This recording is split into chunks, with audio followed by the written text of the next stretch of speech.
पेदापुर नाम के गांव में गंगाराम नाम का एक व्यक्ति रहता था। उसके पिता राम बाबू एक अच्छे किसान हैं। राम बाबू की तबीयत खराब होने की वजह से गंगाराम की पढ़ाई बंद करवाकर उसे खेत के काम सिखाकर सारी जिम्मेदारी अब उसे ही देते हैं।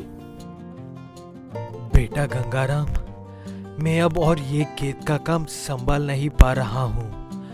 आज नहीं तो कल ये सब तेरा ही तो है ना, इसीलिए ये पढ़ाई अब बंद करके खेत के काम सीखकर करना शुरू कर दो।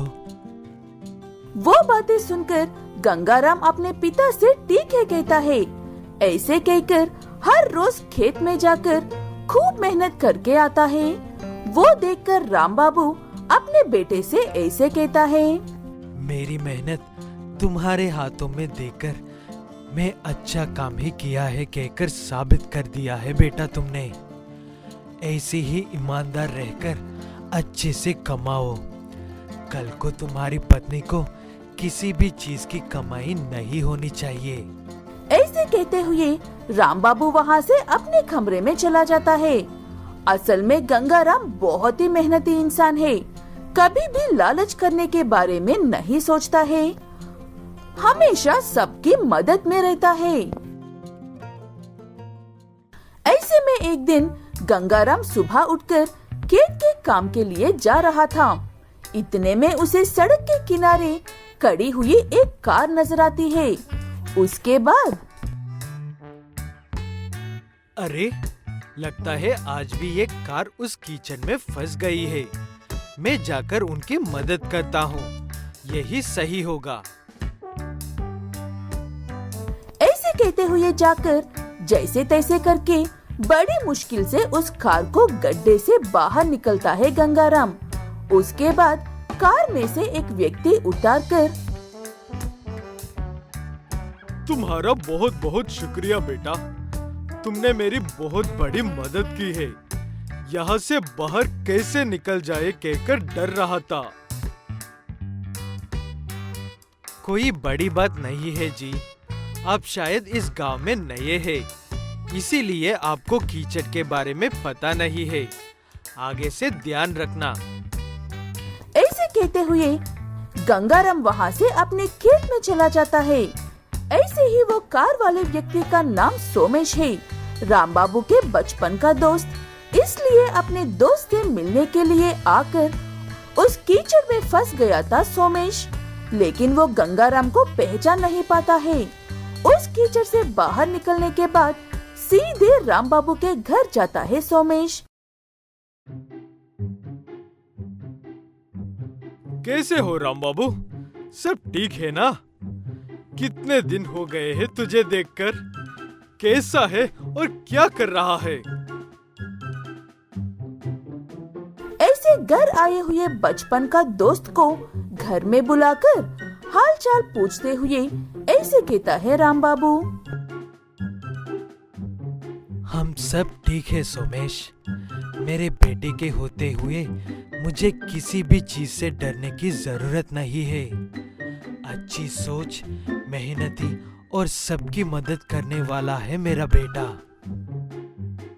ऐसे अपने बेटे के बारे में कह रहे राम बाबू को देखकर अपने बेटे की शादी की बात करने के लिए आए हुए सोमेश को एक बार राम बाबू के बेटे को देखने की इच्छा होती है। इतने में शाम हो जाती है। काम पर गया हुआ गंगाराम घर लौट कर आता है। ऐसे घर आए हुए गंगाराम को देखकर सोमेश बहुत हैरान हो जाता है। तभी बाहर आकर, अरे लड़के, ये तुम हो?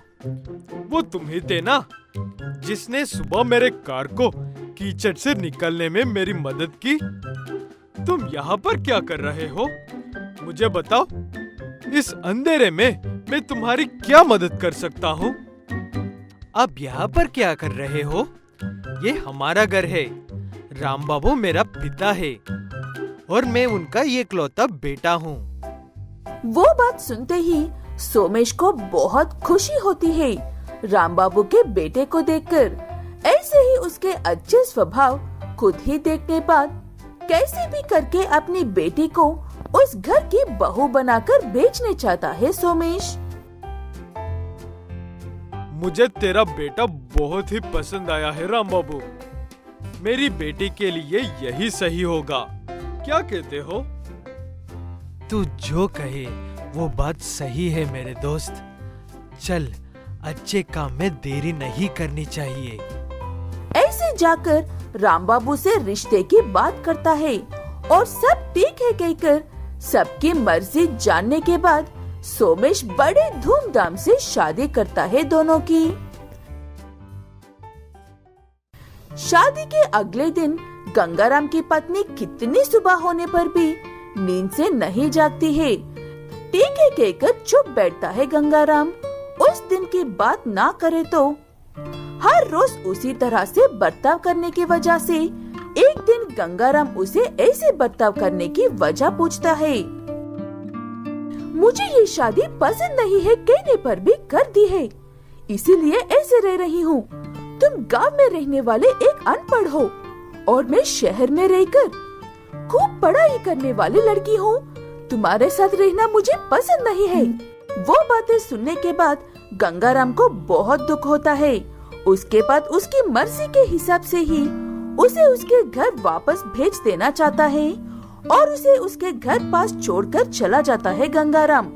ऐसे ही घर में बैठे गंगाराम को क्या हुआ है कहकर वजह पूछने पर बताया था ना पिताजी, मैं उस अनपढ़ गधे के साथ नहीं रह सकती हूँ कहकर इसलिए आ गई हूँ। ऐसे कहते हुए बड़ी अखड़ में जवाब देने पर सोमेश उसे एक जोर का थप्पड़ मारता है। उनके पास जितना भी संपत्ति है वो सब उसके दोस्त राम बाबू की मदद की वजह से ही है कहता है। मैंने बहुत बड़ी गलती कर दी है पिताजी, पढ़ाई नहीं कह रही थी, लेकिन अच्छा दिल और अच्छे स्वभाव भी है कहकर भूल गई थी मैं।